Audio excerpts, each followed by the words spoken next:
Yeah, of course it's all right Yeah, great. with me, Nadia. I've you know, I do the first lecture in person, and I've even said it would be okay to record that, but we've Mhm. never set up anything to do it live. Right. But Yeah. yeah, Liz always wanted to record, and I didn't have a problem with it. Great. Perfect. Okay. All right. So um, I need to find my screen and bring it up. And can you see my screen now, Adya, or I anybody? cannot see it now. Okay, so then somewhere I have a share, should have anyway. Here, yeah. Why do I keep there? Share screen, top one, share. Give me your mouse. Okay. Okay. Great. Now it's back. I see the alchemist again. Okay. All right.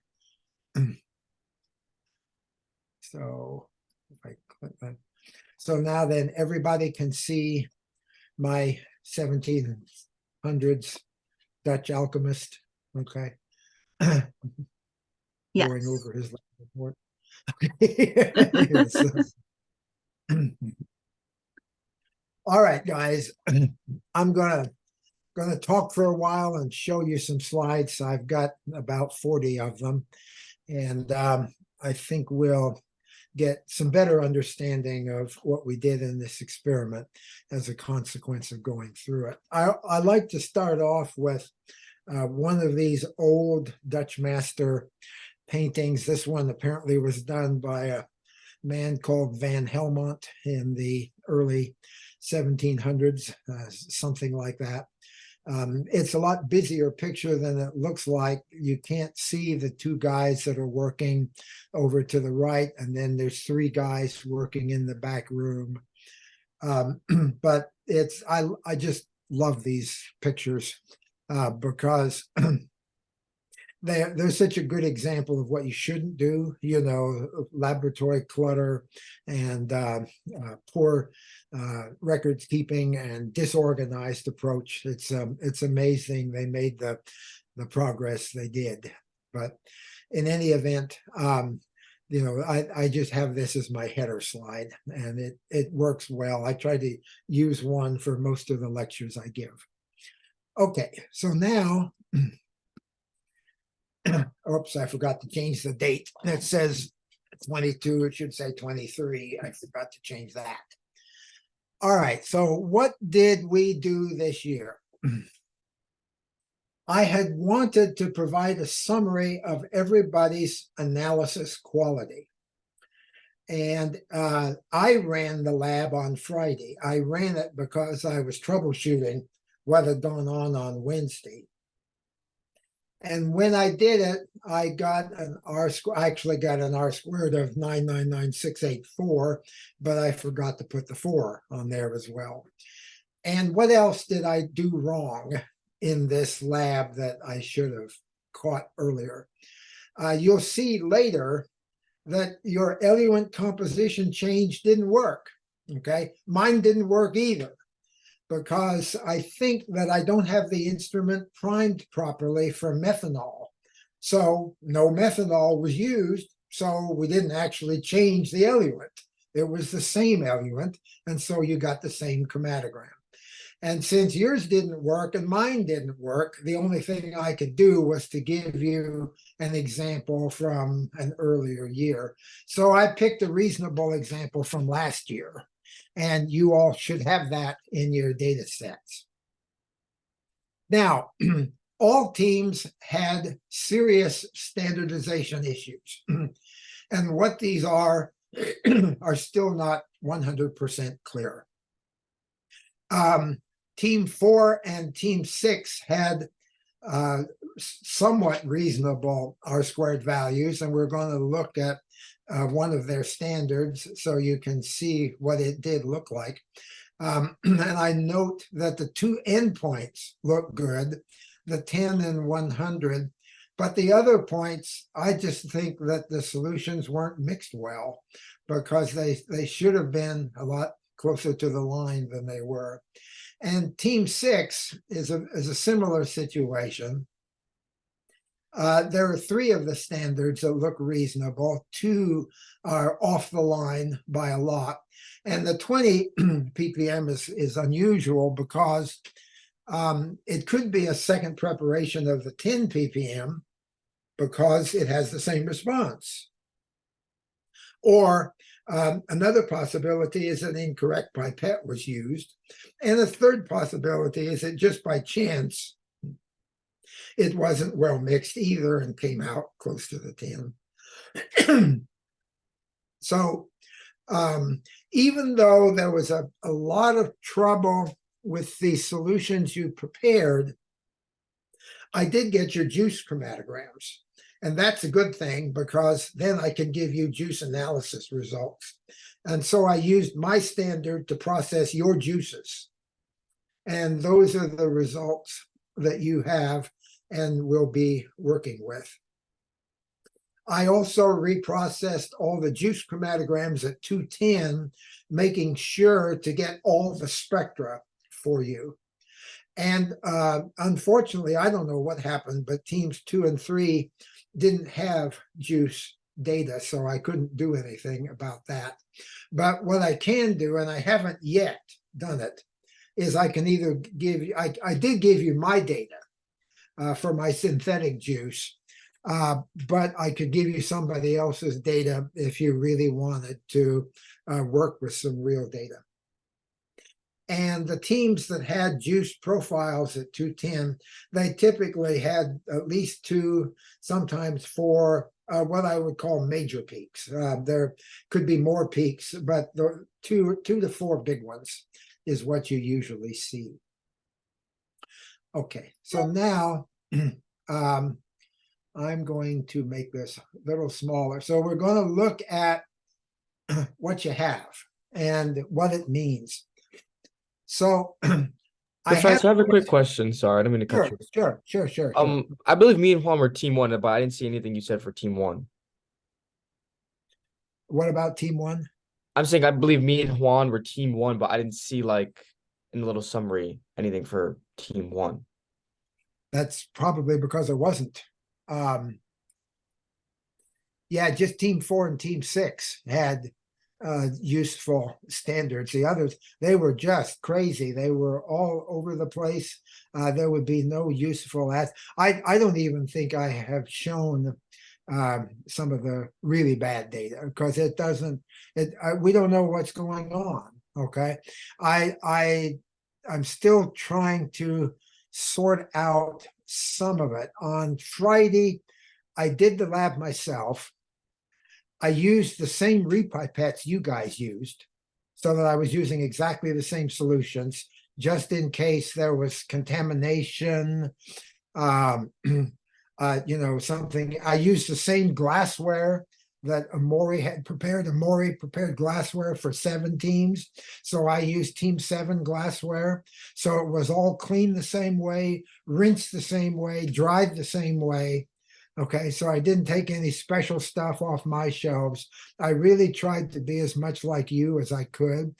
And my lab went very well, except for the eluent composition change. And I do think that that's an instrument problem because I think the methanol isn't being pumped. And when I go to school later today, that's one of the problems I'm going to check on because I can't do things on the instrument from home. I can do an awful lot on the computer, but I cannot do actual stuff on the instrument from home. So there's nothing here on team 1 because there wasn't anything to report for you guys. I did send you your data, so you can look at it yourself and see what you got.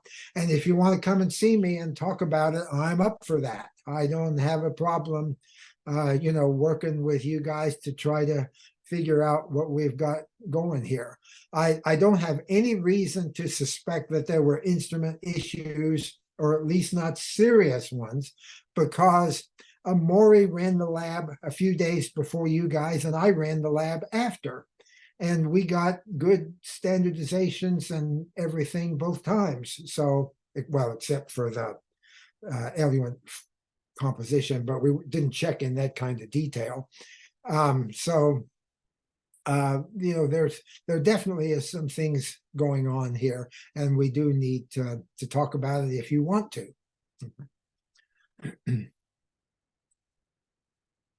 Okay, so how is your data organized? And as an example, I've taken team 2. So there's a folder for every team, and within that folder, there are 4 subfolders. There's your analysis results, your information chromatograms, the overlay reports, the parameter changes, and your tables. Okay. And the instrument produces everything in analysis, info, overlays, and parameter changes. And then I have to give you the tables because there's no automatic way to produce tables. The critical table that you'll need is the instrument method down here.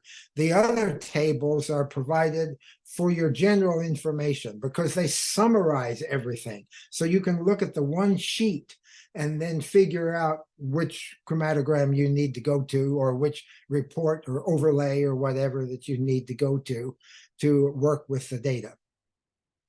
So there will be the 6 standards first trial, and then there'll be 6 standards second trial. And then there will be the 4 juice and spike trials, and then there's your calibration and your juice and spike overlay. It's an overlay. I know you think it ought to be in the overlay folder, but it's an overlay that is related to analysis. So this particular overlay gets put where it's the most useful. And so there you have your calibration and your overlay stuff. The numbers here, this one is from the student, this one is from me. And if you want to see my standardization, all of you got my data too. I sent all teams my data, and I sent each team your own data. Okay, so I think between the two, you will have enough information to be able to answer all the questions. Now, of course, for something this big, what with one thing and another, there's probably still some missed information, some clerical errors. So anything you find, bring it to my attention and we'll get it fixed. Okay, because I really want you guys to get through this successfully. Now, the information chromatograms, those are the chromatograms that we ran to learn about this analysis. So we have run our void time, because you're going to need the void time. We have run our 2 blanks, the sugar blank and the eluent blank. And then we have run the vitamin C in eluent, the base chromatogram, okay? That, your middle standard, close to the middle, the 40 ppm, is used as the base chromatogram, and you run it, you get its 3D data, so you know everything that you need to know about that, and it will be used again in the analysis. And so you have that, and then you have your vitamin C and sugar, and then you have your fruit juice, and all of this is 3D data. Now, somebody's going to say, how come there's multiple lines for some samples? And that's because for some samples, it's being done at more than one wavelength. So for the vitamin C and eluent, you get 3 chromatograms. From that one injection, you get 3 chromatograms. 243, the maximum, 240, our working wavelength, and 210, the information that allows us to get the minor components that are in there, those that don't show up at the higher wavelength. Okay. The overlays provide you with all the information you need to answer the comparison questions. I don't have to provide these to you at all, okay?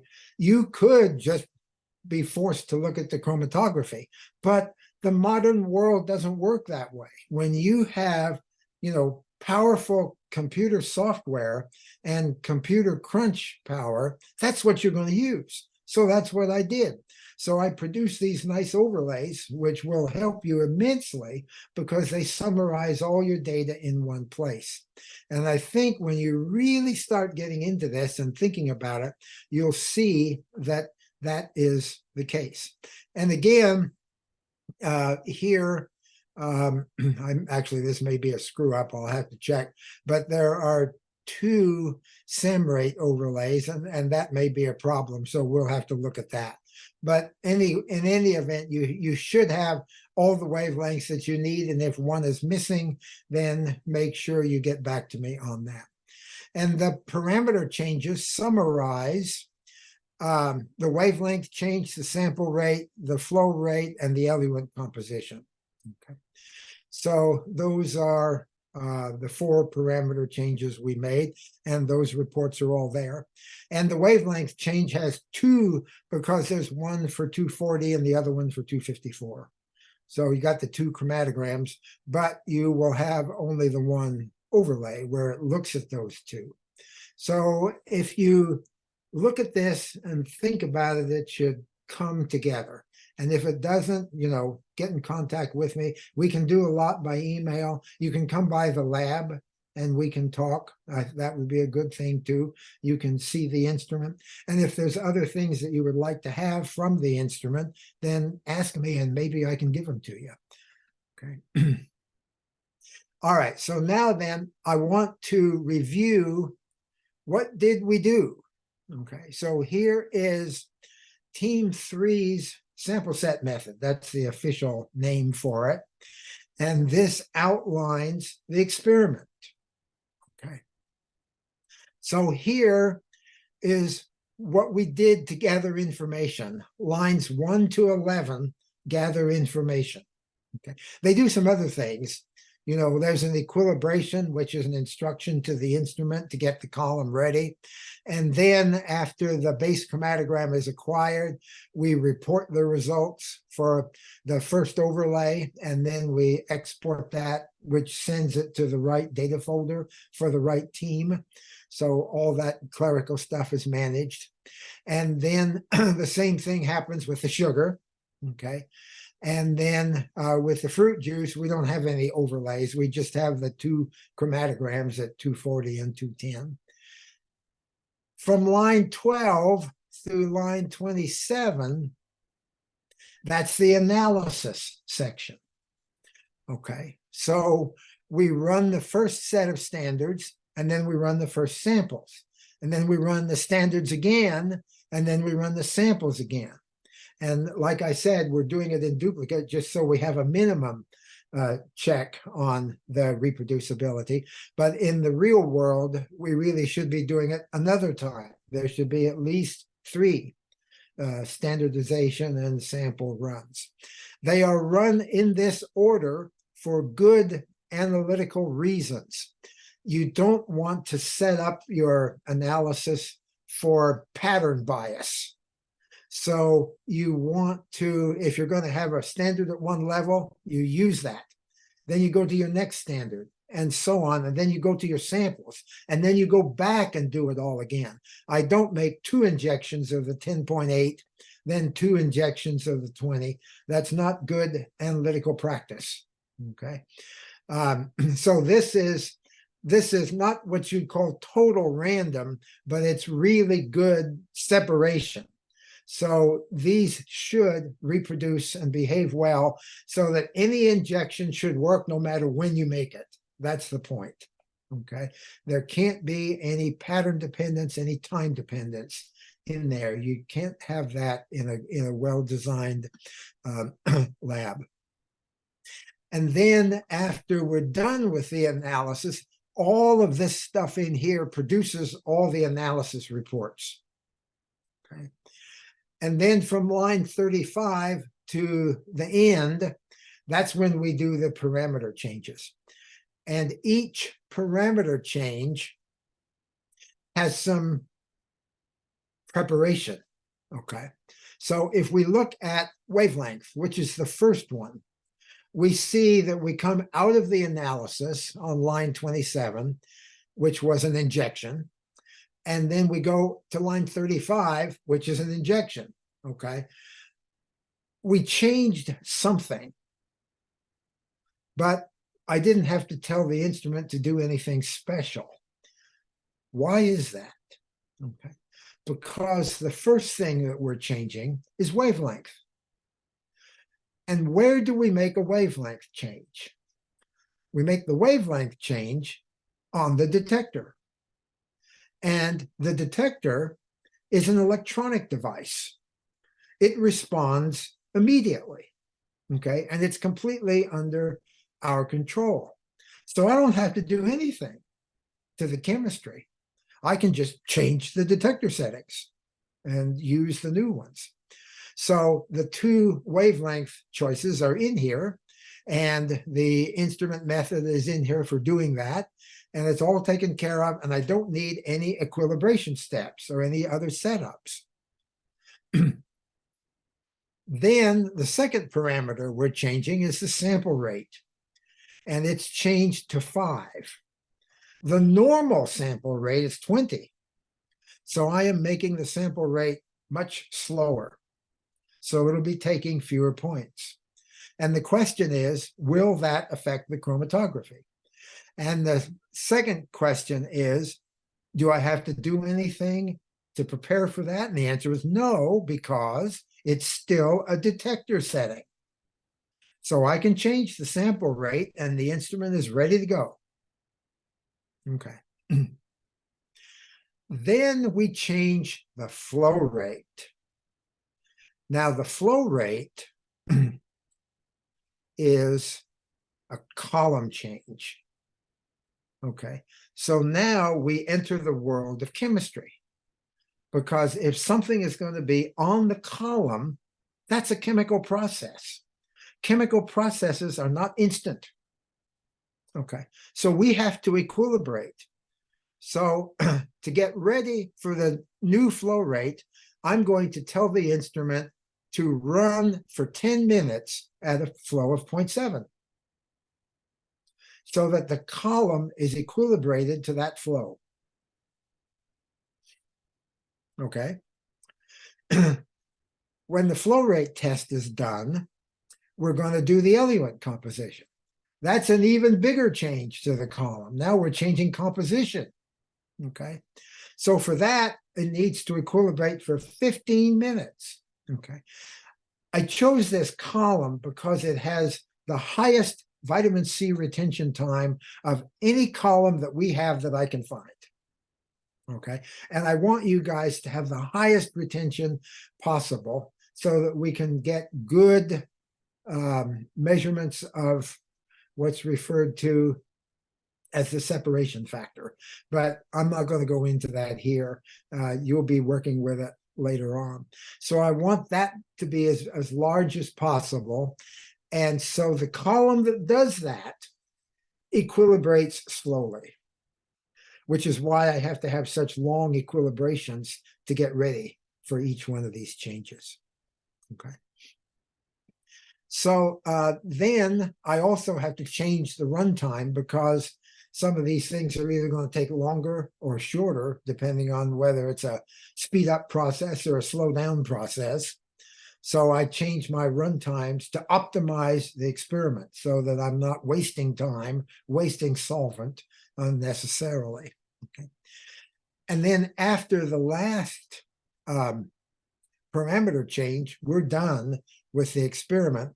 So then for 16 minutes, I have the instrument slowly wash the column with an acetonitrile gradient to clean it up from what was accumulated on it during this particular team's run, so that the next team can start with a clean column.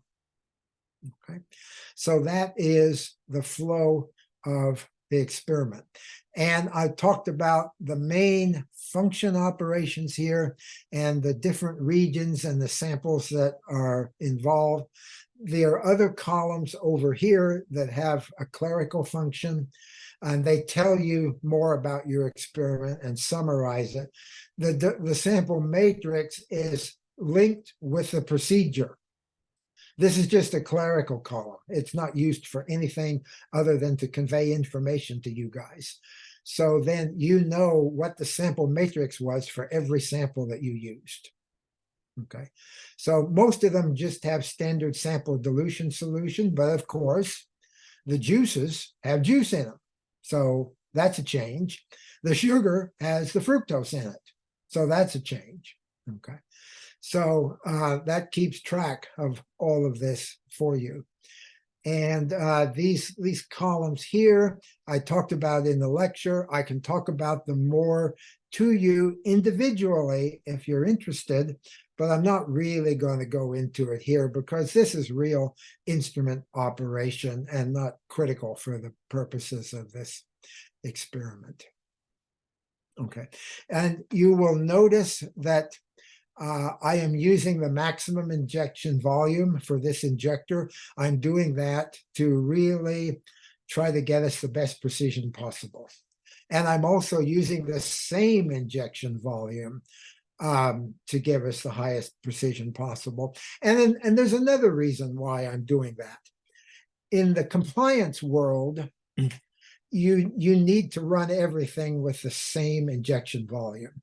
The FDA does not smile favorably on changing injection volumes in a run because that assumes that your injector is linear.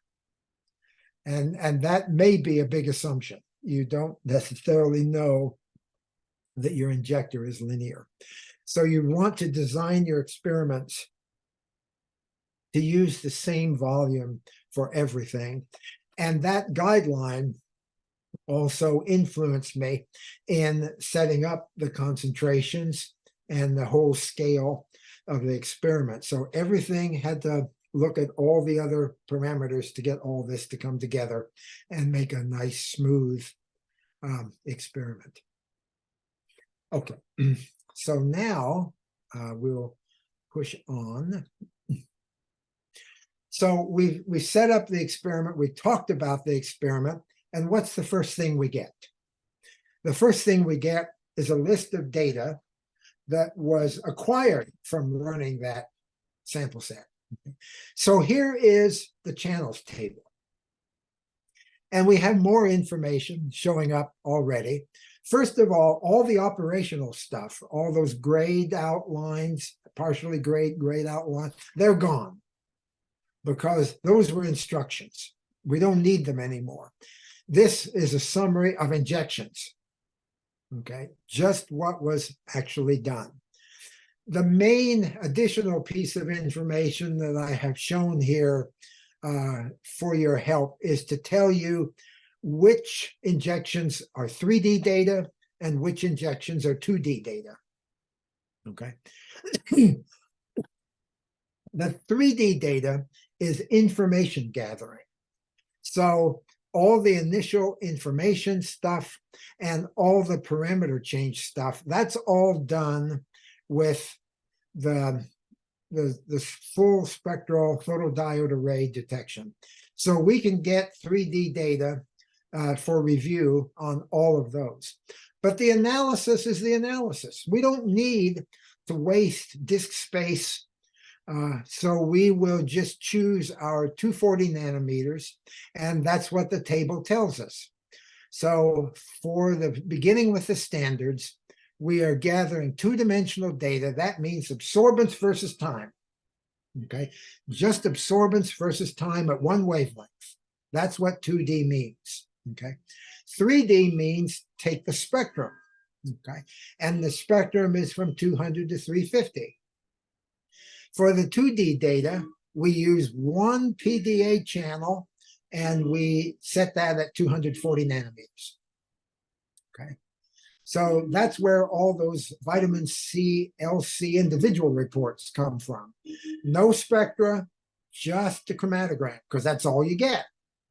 Absorbance versus time, 2 dimensions. Okay. And so now then we have all of our standard and sample for analysis information. And then we have our parameter changes tabulated as well. And now that we have the channels, the instrument assigns unique numbers to everything so that you can always go back and reference this.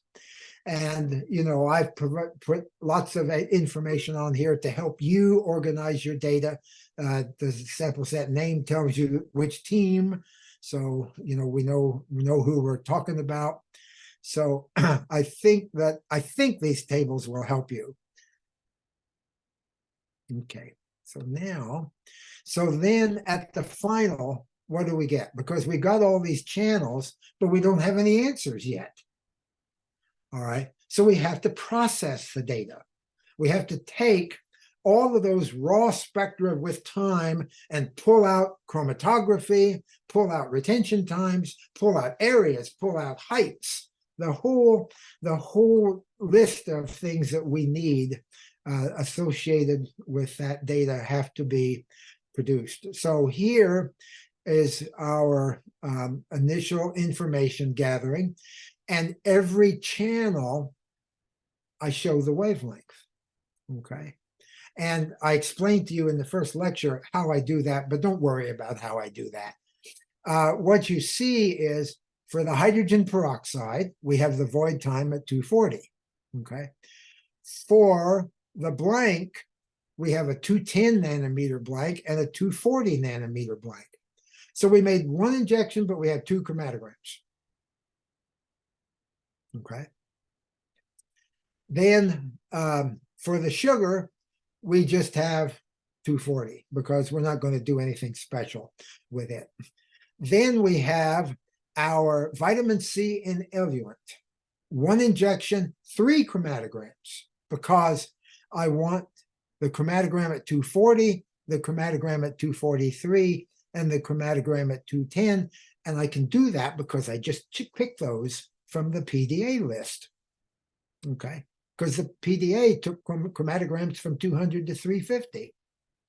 And I just choose these 3. These are the ones I need for this lab, okay? For the vitamin C and sugar, it's 240 and 210. You need to see what's going on at 210. And then for the fruit juice, 1 injection, 2 chromatograms, 240 and 210. Because 240 is optimized for vitamin C, and 210 allows us to see all the lower, the stuff with weak chromophore signals that just barely show up at all. So you need to be close to cutoff. It would actually be better if I was closer to cutoff, but then it gets more complicated as well. So typically I try not to operate below 205. And for this lab, 210 works quite well. So there we are, okay? And then, of course, here's your duplicate standardizations, all tabulated here, and the juice and spike. And actually, I've tabulated them twice. I didn't print this out correctly. But anyway, you can see that all the information is there. And in this case, some of it is there twice. Okay, I fixed a couple of these, but this one got away from me. All right, so then now here is my table, because you guys have my table and you will potentially need to look at that if you're going to be using some of my data to answer the questions. Okay, so I'm not going to go through this all again, but you have the same information here, and I was careful to make sure that I gave you my concentrations, so everything should work out fine. And there's no duplicate data here. It's here the number of times it's supposed to be. All right, and that is the whole. Oh yeah, by the way, in case you're wondering why there's 2 pages here, these tables are huge and they can be even bigger. I just try to cut them down to the information that I think is going to be helpful for you. So what you see down here, this table here, all from, let me get my mouse stable, from here to here and down, that could be picked up and put on the end of the table above. Okay, so that if I had 8.5 by 24 paper, I could print this. Okay, but I can't. I only have 14-inch is my limit. So I do it as two 14-inch pages. All right. So now we've seen this before. We just talked about it. So here is a team 4 high standard, just the individual chromatogram. Okay. It is 96.4 parts per million according to the team 4 weight information. So this is the chromatogram you get, and this is just the chromatogram. Okay. So it's a 2D report because it's a standard, and standards were only run in 2 dimensions. So we can't get any other information other than what we have here. Now, what I would kind of like to try to do is to show you how these fit together. Let me see if I can make this smaller. Okay. And it's tricky. Okay, so I have three things here. Here is the information chromatograms from the directory above, just a small snippet, screenshot of it. And that is put together with the sample set method, what we did for the instrument. So what I want you to see is that these lead numbers are the line numbers. Okay, so these files correlate to this experimental operation. Okay, I'm trying to get the clerical detail that precise and complete for you so that you're always in the right place, looking at the right information. So we go, from the void time to the fruit juice. And then the last one over here correlates that with the channels table. So we can see then that what wavelengths were used for these extra dilutions. So on here where we have report and export, well, the report and export were producing these different items for us. So here's our 3 chromatograms, 240, 243, and 210 on the 40 ppm, which is the base chromatogram against which everything else is compared. Okay. Now, I have here, oh yeah, okay. Next up, once we get past the information chromatograms, then here in Zoom presentation is your standards from the channels table, because all the operational stuff is missing. So we're just showing the list here. And it's in the big table. I just wanted to zoom in and emphasize yet again for the 3rd or 4th time that we have information analysis parameter change. That was what we were doing in this lab. Okay. All right. So here is Team 4's standardization for this year. Okay. And this isn't a very good standardization because the line should be a lot better than that. So I think, don't know, that this is a mixing problem because the injections reproduce. Okay. If it was an instrument problem, they would be different. Okay. So, I don't know what we've had. I don't know what happened this year, and I may never know. But what I'm trying to do is still make the experiment work, because we can get information from somewhere.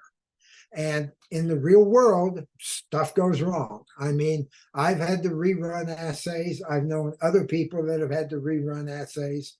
So you just have to work with it as part of the process.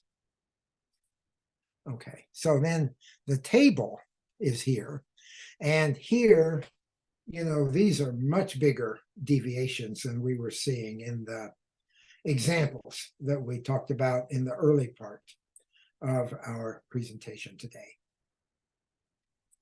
Okay, so now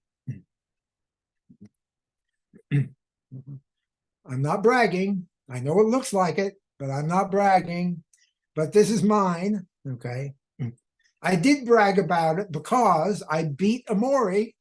I mean, it's right. I got 3.968 and he got 3.958. So as you can imagine, we are busting each other's chops about that. So, there can be some friendly competition in this world. But, 2 days after you guys ran, this is what I got. The injections are reproducing very well, and the stuff is right on the line. So I think the instrument was behaving okay, but I don't absolutely know that. It's possible there was an intermittent problem, and we won't really know for sure because we have no way to track it at this point. Okay, and then here is the table. Now the table, when you guys start going to the write-up, okay, you're going to be asked to take the first, I think it's the first line, the 10.1 ppm, and you are to use this response, okay, this response, and it has 6 decimal places, okay. Now, of course, scientifically, that's not significant, okay. It has all these numbers because we're using a computer with double precision arithmetic. Okay, and what I'm going to ask you to do is to do what the computer is doing. So when it says to use all 6 decimal places, do that. Because if you don't, you won't get this number. Actually, you won't get this number. Because what you're going to do is you're going to calculate this value from this response. And you can do that, okay? But you have to use a very good calculator in order to do it because of the number of digits that are involved here. Okay, many calculators only allow 8 digits, so you might have a problem. But if you do it in Excel, or if you do it on with some kind of a computer routine, you can get this information. And then when you do, you should calculate this value. And I want you to do that because I want you to appreciate what the computer did for you. Because in the old days, we used to have to do all this stuff, well, usually with a ruler. We didn't run least squares manual calculations, but you would plot these out and then make the best straight line using what we call a lookometric analysis. How does it look good? And that would be your straight line. But the computer can do least squares, and it can do it unbelievably quickly. So you'll be working with this data, and so you need to know where to get what. And again, remember, this is what I calculated it to be from my weight. This is what the least squares says that number needs to be to fit exactly on the line. Okay. Okay. All right. So here is the juice and spike overlay for team 6. Okay. Team 6 is the only one that had the right idea for the overlay. Okay. By the right idea, I mean that the spike was bigger than the sample. Okay. The others are the other way around. All right. So I know that that's a preparation error because you can't get a smaller response from a higher concentration. It's just not going to happen. Now, one of the questions that came up earlier was, how bad can it be? Okay, well, here, this one is a 10.3 spike. And if we look at the amounts, we see that the difference is 14.8. Okay, now, one would say that that appears to be an enhanced value. That is, you got more response than you were expecting. Okay, and that might be the case because in other years, students have gotten these kinds of separations. Okay, I don't know that it is wrong. Okay, this could very well be right. I don't know this juice. Okay, some juices work right to spec, some juices don't. Okay, the other possibility is it's just error. Okay, it's kind of large for error, but you know, the point is though that it's what you got, and it's a plausible number. Okay, and it's in the right direction. And the two trials, they're not reproducing as well as I would like, but that's also something that seemed to be happening this year. It just wasn't reproducing quite as well as I would like, but it's in there, you know, so we can certainly work with it. So it's on my list to try to make some of these things better. Okay. All right, so now I have the table that we just talked about, and you'll see that it's basically it's 14 in this one, 14.8 in that one. So they're very close to each other. Okay, now, what can we say about void time or dead time? Here is the hydrogen peroxide peak monitoring the void time. And for this particular team, which is 4, it's coming up at 1.43 minutes, which is plausible. Sometimes it comes up 1.41. I've had some different error range on that. Why am I using hydrogen peroxide to measure the void time? I could use just the refractive index blip that you get whenever you inject a liquid from one preparation into another preparation. There's always minor differences, and the detector can see that, and you will get a little refractive index blip at the void time. But I really wanted to find close to a zero retention compound that we could actually use to confirm that and get a positive response, because sometimes those refractive index blips are negative. So you get what looks like a first derivative of a peak. And I don't always like that, because then you don't know, well, what do I use? The bottom peak, the top peak, or the middle? You know, it's one of those kind of quandaries. So I actually wanted a molecular substance to serve as that indicator. And I need one that has some common chemical characteristics that we would consider important in doing a lab like this. First of all, you want something that's not retained. And so we know it's going to have to be really polar, okay? Almost as polar as water. Okay.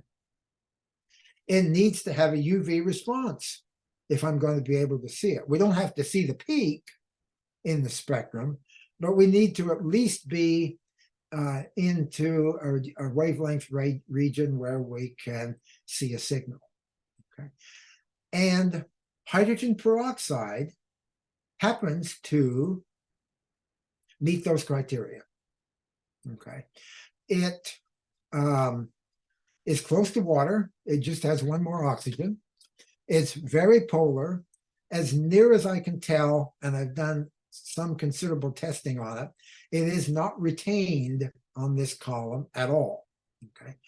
And the UV spectrum, as you see, doesn't really have a credible peak, but beginning as far out as 270 nanometers, it begins to absorb. So at 240, we can see it pretty well. Now, I'm using a very low concentration because I don't want to load the column with anything. I want just a trace material carrying through the eluent so that it really doesn't change the eluent in any way. It has all the same physical parameters.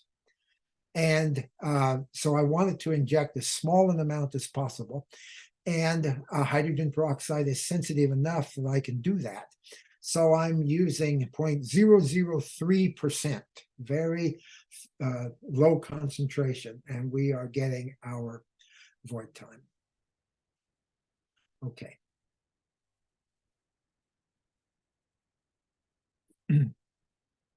We need a blank, okay? And what should the blank look like?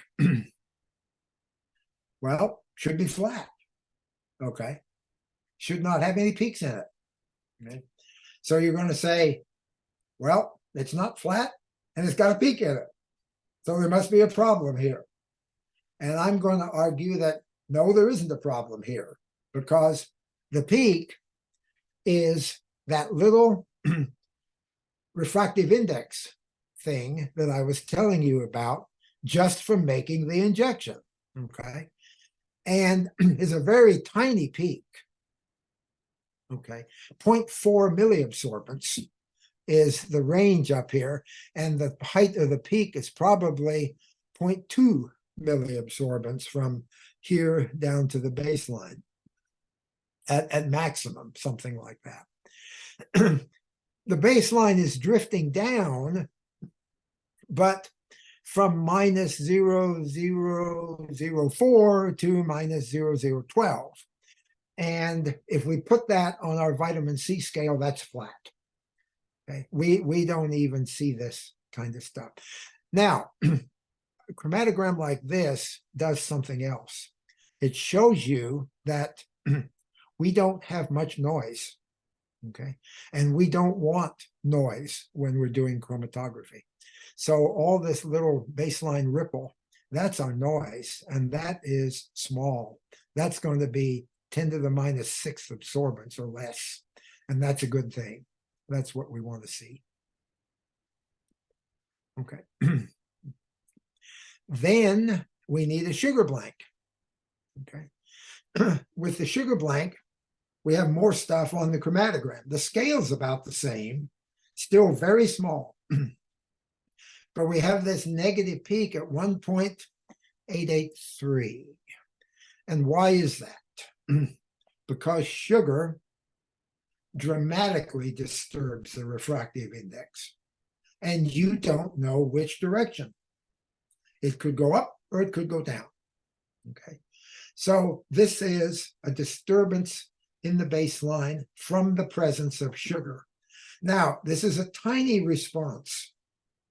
And we know that there's a lot of sugar in this solution that you made. Okay. So we know that there's very little sensitivity to sugar. And both of these blanks tell us that out where we care about stuff, beginning at about 2 minutes all the way to beyond vitamin C, there are no interfering peaks. And that we want. That's in our favor. Okay.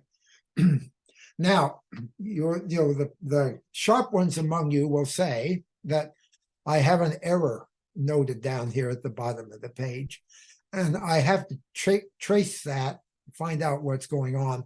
But I think it's unhappy because I have a negative peak and I didn't tell it that. So it's got a mismatch on the data. And then, of course, you've probably also noticed in both here and above, there's no spectra. Okay. And you wouldn't expect any spectra because there isn't anything. Okay. So our blanks are very good. Okay. So this is a team 1 blank. It's a good blank. This is a team 3 sugar blank. It's a good blank. So we know that our blanks are in good shape. And here is a vitamin C in eluent for team 4. And this is the 40, quote, this one is close to 50. And this is the response I would expect. And we are, it's the behavior that we want to see. So this standard for this team looks good, but we know that it's also not exactly where it should be on the line. Okay.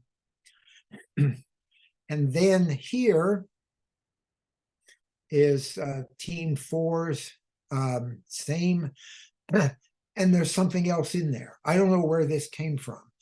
We see this in the 210 nanometer, and in fact, that's what we're looking at. We're looking at 210, but we're looking at the vitamin C in eluent at 210, and I wouldn't expect anything to be here.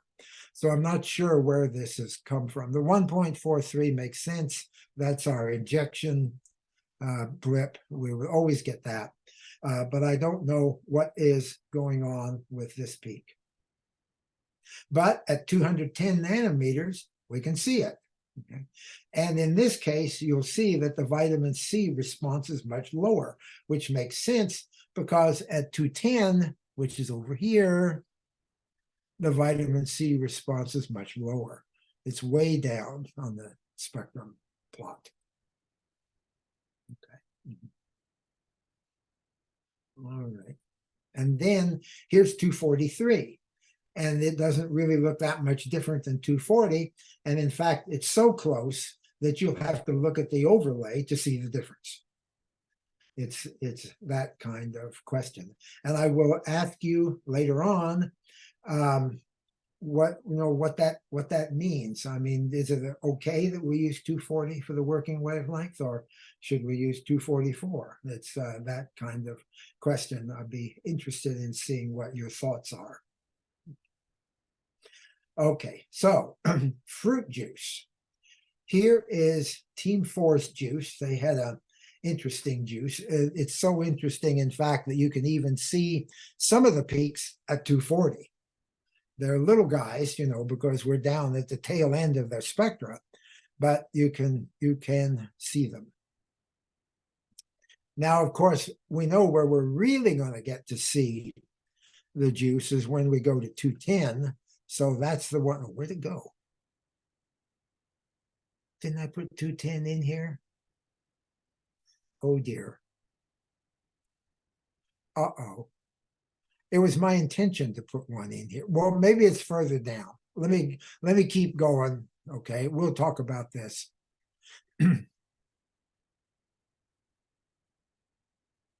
Remember I showed you 3D data in the lecture?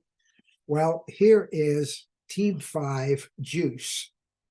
Okay, and I have cut the plot so that the front face is 240 nanometers.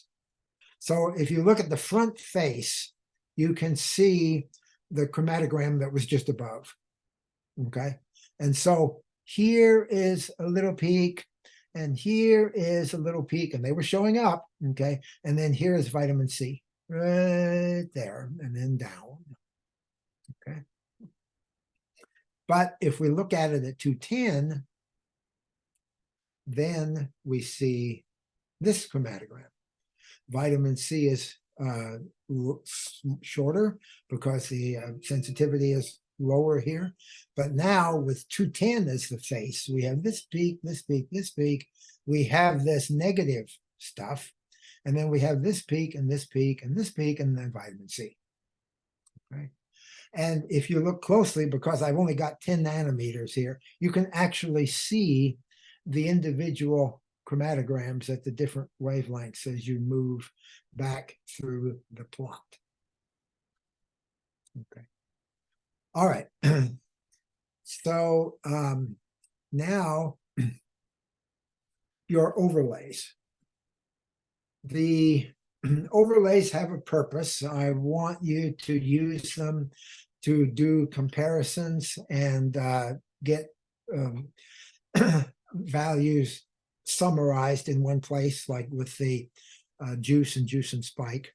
So one of the questions that you have to answer is, does the presence of sugar change the chromatography? And there is an overlay report that will help you answer that. Okay. The reproducibility measurements, we want to see if they're significant. The reproducibility that I'm going to ask you about is the retention time. I'm only going to work on that. And you will have the chromatograms to do that. The blanks indicate the result numbers, and the result numbers are going to be different for each team. So I didn't put them in here. Then you're going to look at 240 versus 243 from a significant difference in sensitivity perspective. And then you have your 4 parameter change overlays. And each one of these will look at the base chromatogram injected 240 nanometers, 0.8 flow, 100% water, all those standard instrument conditions, and then we're going to change them. We're going to change eluent, we're going to change flow rate, we're going to change sample rate, we're going to change wavelength. And you will see what the effects are on the chromatography and answer questions about that. Okay. So here is my injection time reproducibility for this year. And like I said, it's not as good as I thought it ought to be, but it's good enough that we can live with it. And the summary table is calculated for you. Okay. So the chromatograms that you need are already summarized here, so you know where they came from. We see that there does seem to be one outlier here. I don't know what happened, why this one is smaller than the other 3, but it is. And but the retention times are very good. We don't have a problem here. Right now, this year, the standard deviation is 0.0019. In earlier years, I have seen not only myself, but students get numbers like 0.0004. So this can be better. Okay, now you will be asked to determine whether or not the reproducibility changes are significant. You know, is this what we can expect in terms of error? And I'm not going to go into statistics, not here or anywhere else, but here is a 1-page summary that will help you get through the calculation to determine whether or not we've got significance. So the confidence interval equation is here, and the student t-table is here, and one of the lines for 4 degrees of freedom is cited with a 95% confidence factor of 2.776. Now, you guys, you have 4 trials. So you have 3 degrees of freedom. Because remember, the degrees of freedom is always less than one number less than the number of data points. So we have 4 trials. So you have 3 degrees of freedom. So you're going to use 3.182. Okay.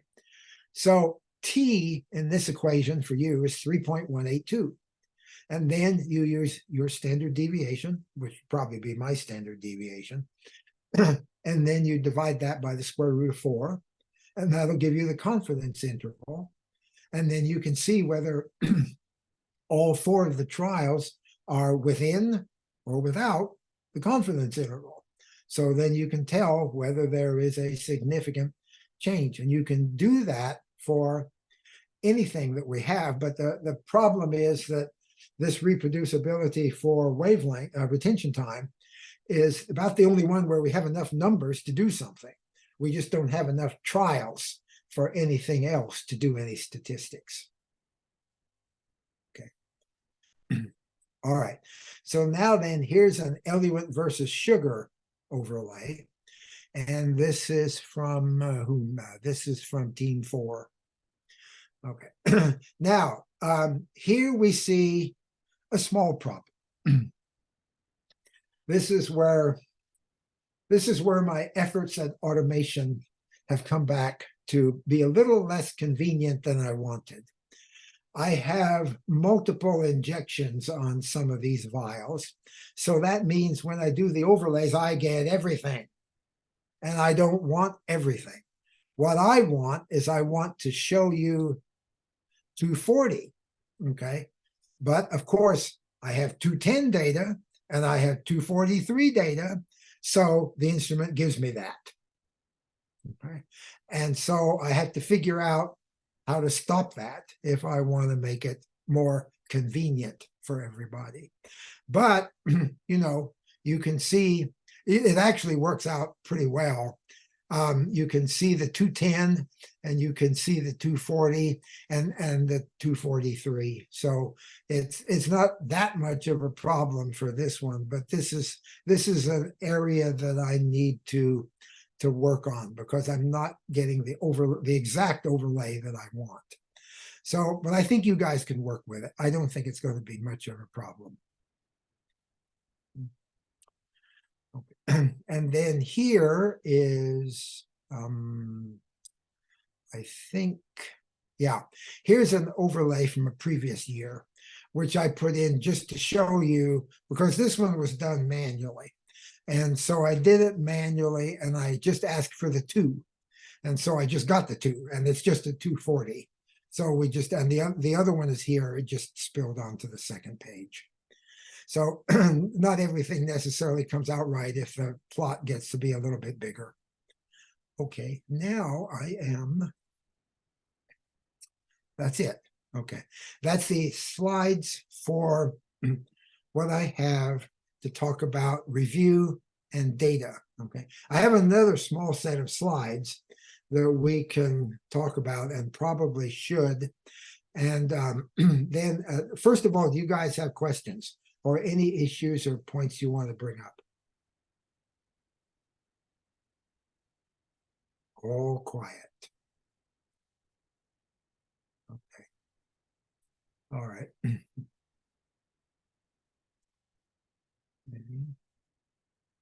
Here. Okay.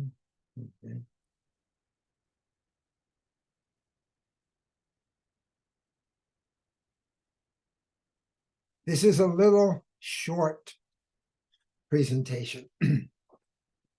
I wanted to go through this with you because we talked about spike experiment multiple times today.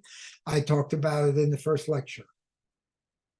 So I've got 5 slides here, and I want to show you what we can do with spiking. So the first one is, what can we learn from a spike experiment? And I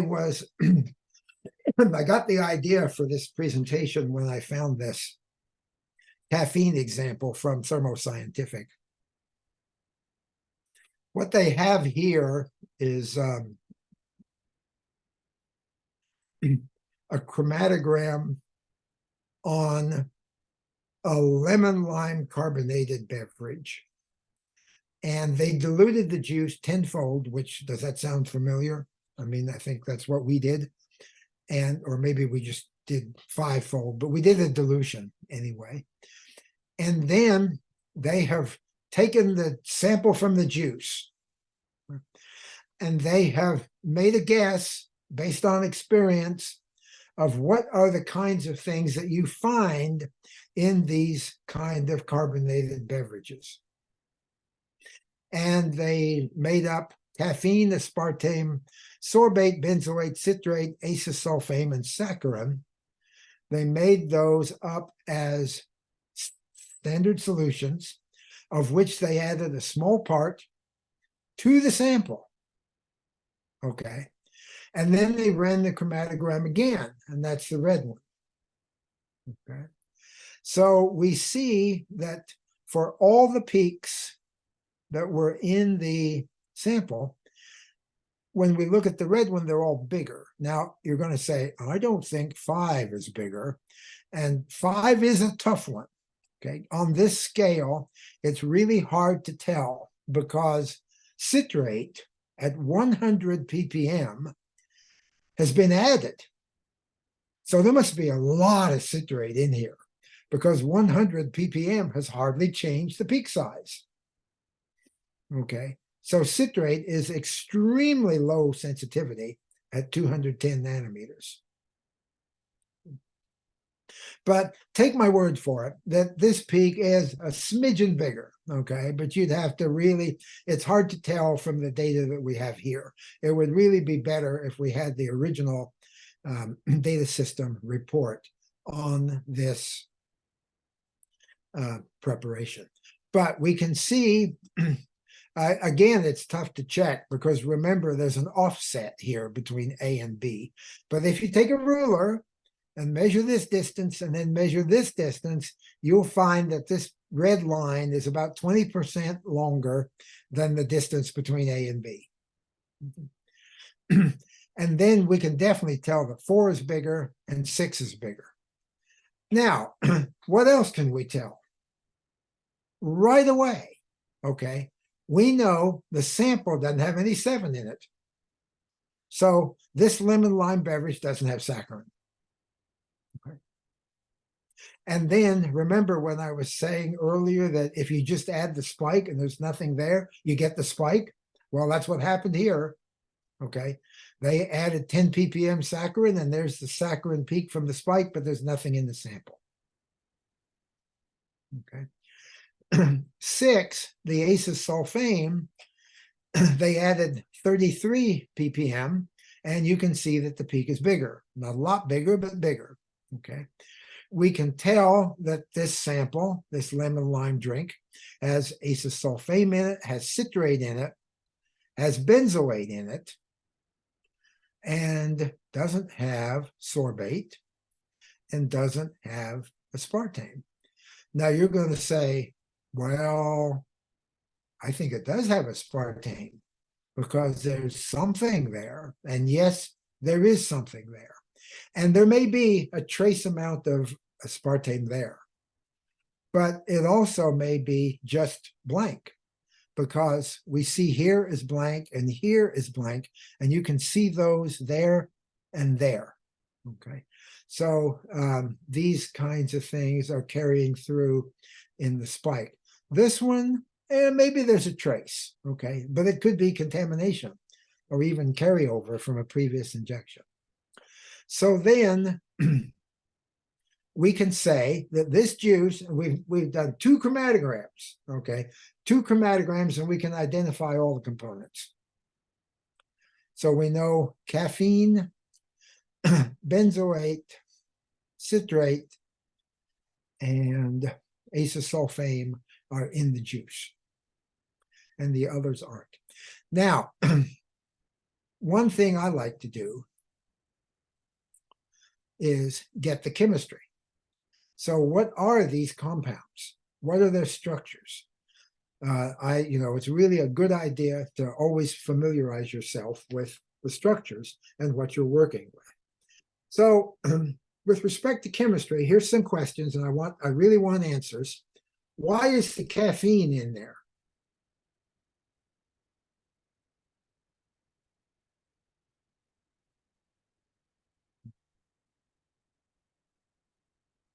Nobody knows why the caffeine is in there?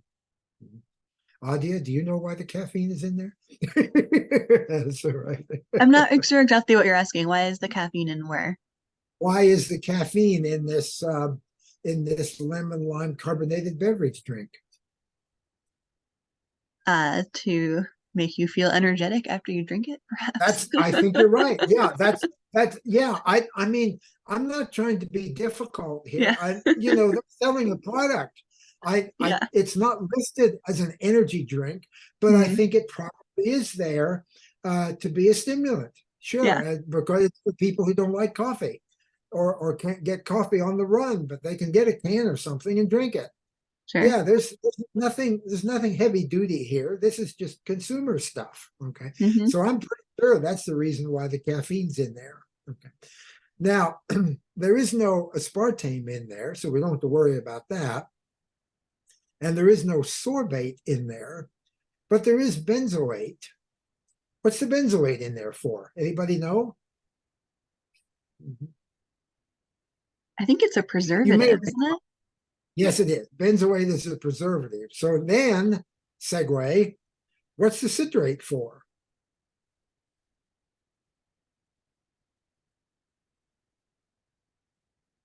That's for flavor, right? It's a Flavor? sour taste. Yeah. Probably for flavor, yeah. But there's two other things about citrate. First of all, it's also a preservative. Mm. Okay. And second of all, if they've got anything based on natural lemon lime, there's going to be citrate in there from the tree. Sure. Okay. So it would probably be unusual if citrate wasn't in a lemon lime beverage, you know. But yes, so now then the question is, why are there two preservatives? Remember, I said this is the chemistry page, and I'm some of my questions are partially rhetorical, but we need to think about these things so that we have a context for this analysis, this work that we're doing. Okay. Does it have to do with their conjugate acids? I can't Does it hear. have to do, does it have to do with their conjugate acids? Mm, only slightly. Okay. Only slightly.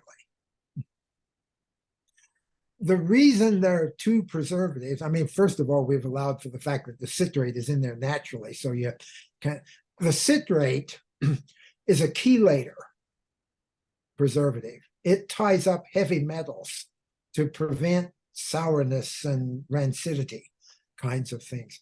Benzoate suppresses microorganism growth. It's not necessarily the best at suppressing, but it does something. And then getting to, I think it was either Jaheim or Jaden who was talking about the way it works. Their effectiveness is a function of pH. So that it does come into play. There are some points to be made about this. Now then, acesulfame is a sugar, okay, and it's sulfur oxide. It's more like a sulfonate ester or sulfonamide because there's a nitrogen here. So you wouldn't expect that to even taste sweet, but that is a pretty high, a high-powered sweetener. And then saccharin is also a sweetener. So now we have saccharin, acesulfame, and aspartame. We have three sweeteners in our spiking solution, and only acesulfame is in the sample. Does that make sense?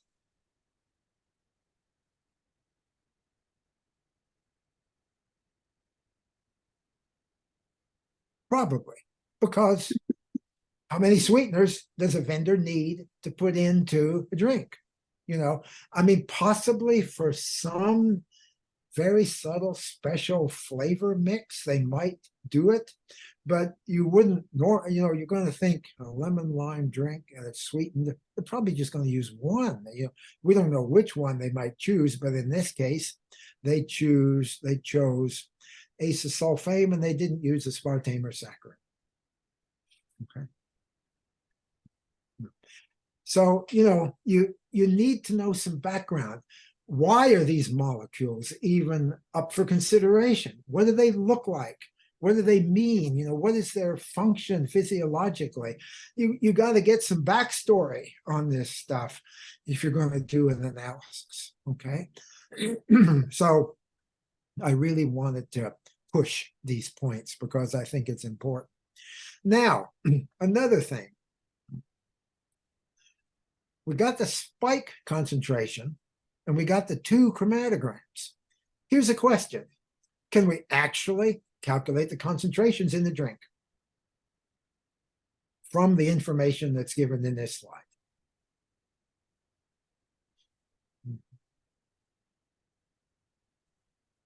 And the answer is, yeah, we can do it.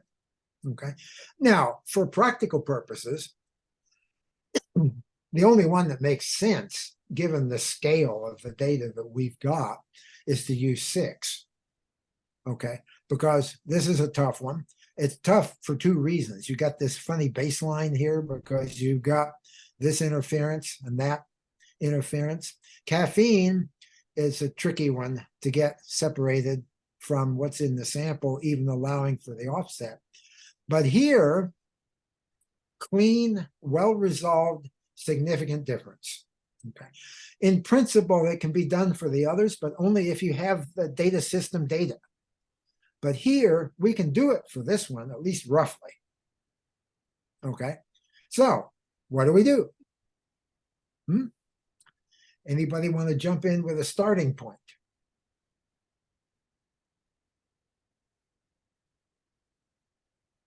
Okay, well, I'll show you. Okay, we're going to make some measurements. Okay, we're going to get the peak heights because we can't get the area. Well, I mean, I guess we could, but it's hard, tedious. Peak height is so much more sensible in this case. Okay, and it's pretty clean chromatography and it's well-shaped chromatography, so we can probably do reasonably well. So I zoomed in and took my ruler, and when I did that on the same scale, it's 8.66 centimeters. Okay, how's that for a quantitative concentration?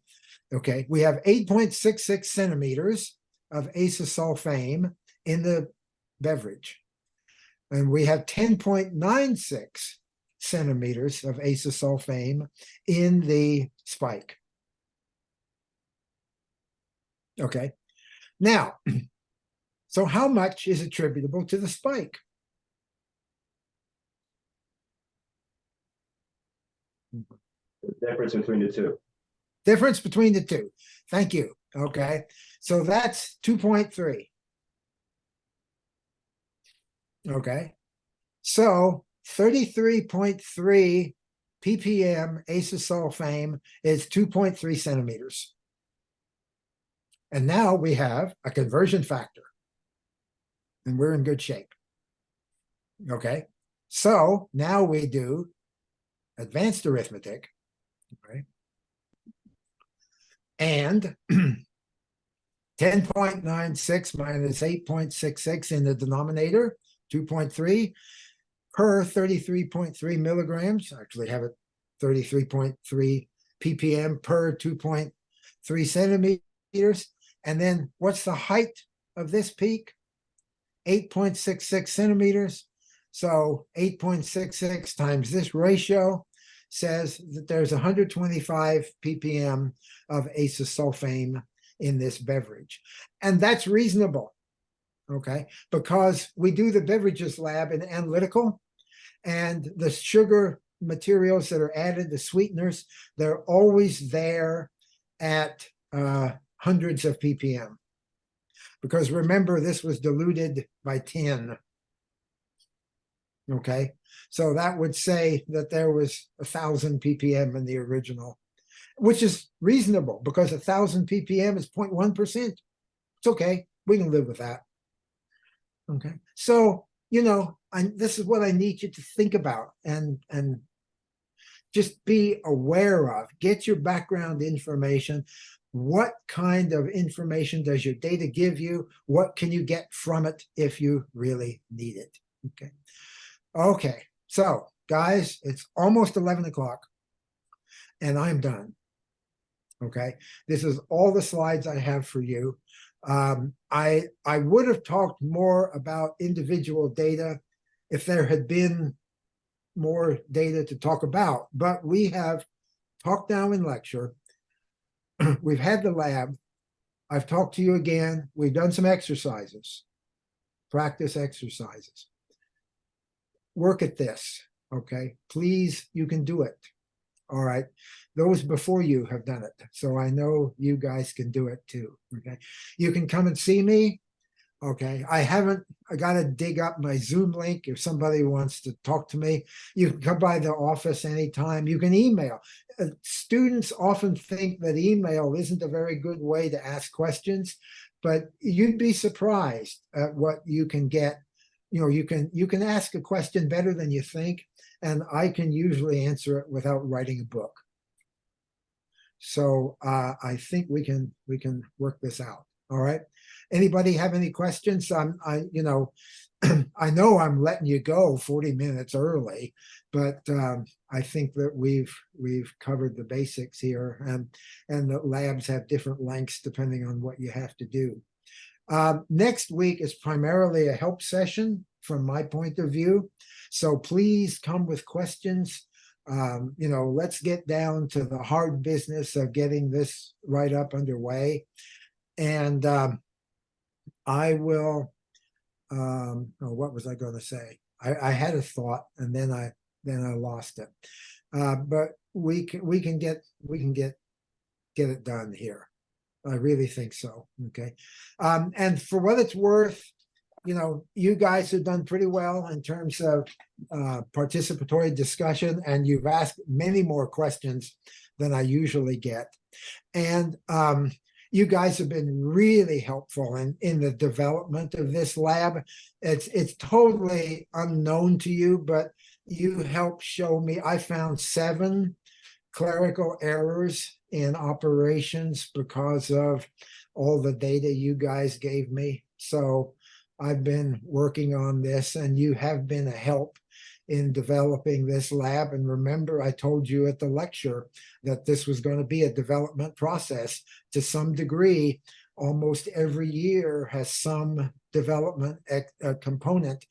A lot of it may be hidden from you, but I am really trying to make this as real world like as possible. And I'm certainly willing to talk about, what I learned and what I did with anybody, but I don't think that this is the right forum for doing it today. So any follow-up questions from you guys, either chemistry, chromatography, or administrative? For lab next week, we should just use the same link we used today. Yes. Okay. Probably. That true? Yes. Yeah. Same link for next week and for today. Okay. For right. the lab report, are we how do I phrase this? Are we using like the online format that we used like for last week, or do you want us to just like retype it up? Oh gosh, don't even think about retyping. First of all, I don't remember if it's posted as PDF or doc. It should have been posted as doc. If it isn't, I can probably send that to Nadia. Although, because it's relatively simple PDF, you can actually reverse that. You can go into the PDF and just grab it all, just select the whole thing and drag it into a Word document, and then you'll have Word back again. So there may be some screw ups here and there, but for the most part, that works. So yeah, but please don't do any typing of the questions. Just type it in to what's there if you can, and if it's not, then we'll have to get it into a doc version so you can. But this is the 21st century. We're not going to be typing when it's already been typed. You should have the questions electronically, and you should give me the electronic answers, and you will put them into Brightspace, and I will pull them onto my computer because I want to have them for my archives. But they can be graded there, or I can grade them offline. But definitely you want to do it on the computer. So Yeah, so I had just posted the PDF version. Just as you were speaking, I put up the doc version for everyone. So you should have both there now. okay. All right, yeah. There is one of the reasons why Liz puts up the PDF versions, and there is a legitimate reason for doing that, is because when you guys work with the doc versions, you make mistakes and you delete stuff and you change the questions. I get format shifts, I get missing words, I get numbers completely out of sequence. because the something got deleted, and then the auto tape, the auto bulleting numbers changed, and so it can get to be kind of a circus, which is the reason why Liz wanted them to use the PDF. But you need to have the doc. So if you get the doc, just be careful with it. Don't go screwing it up and making it tough for me to figure out where you are, because I've had people have really made some messes of the original version trying to get their answers in, and I don't want that to happen. But if you got both of them, then you can always go back to the PDF and start over. Okay. I had a question about the lab report too. Mhm. So is it just we're answering all the questions in the document given and not doing like regular instruction, method section and all of that?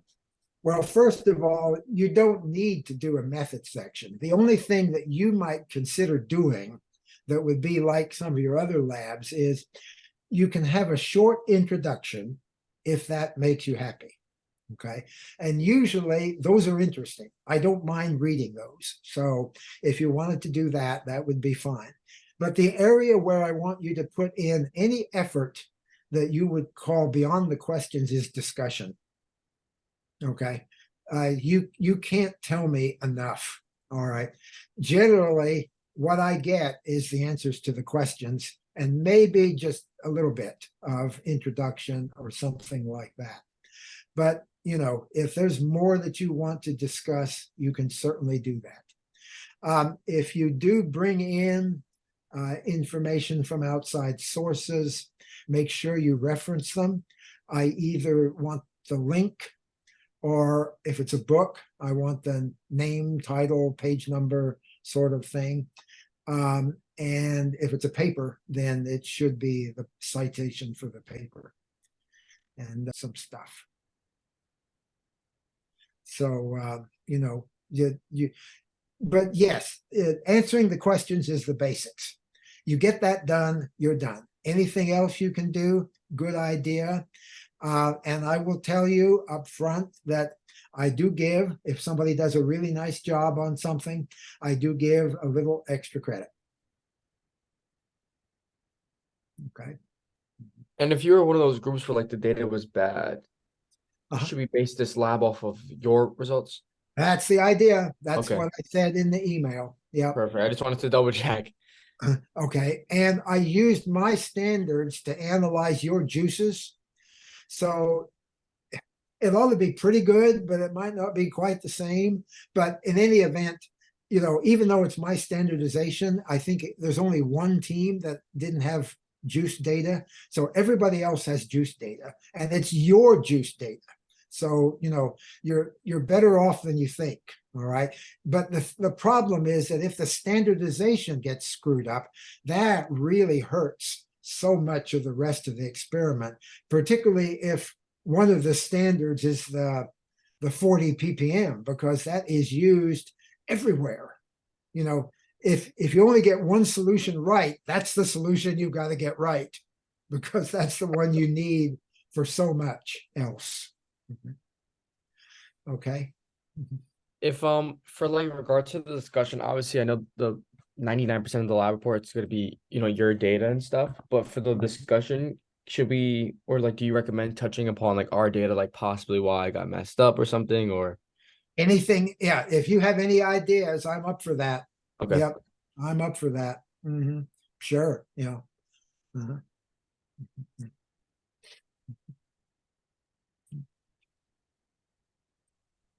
Okay.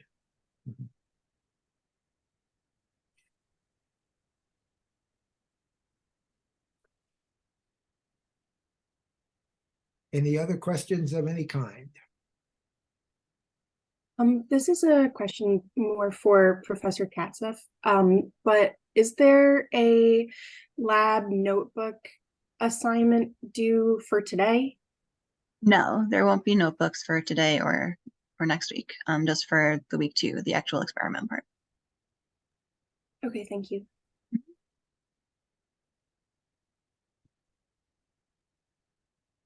Well, Should we wrap it up, Adia? I think, yeah, if there's no more questions, Yeah. I think there's nothing else for us to do.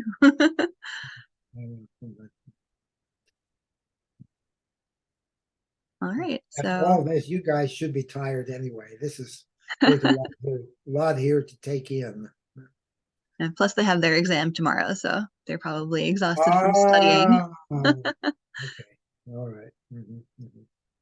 So, that being said, I have office hours today from 12:30 to 2:30. If any of you wanted to see me and had questions, I'll be in my office on campus, or if you want to see me on Zoom, just let me know. I'll send you a different link. But yeah, And that's all I have to say. Yeah. And I'll be on campus later this afternoon too, from about 3 to about 7. Okay. But if you guys are studying for the exam, I don't expect to see anyone, but I just thought I'd let you know that I would be there. All right. Well, I'm gonna end the recording because I think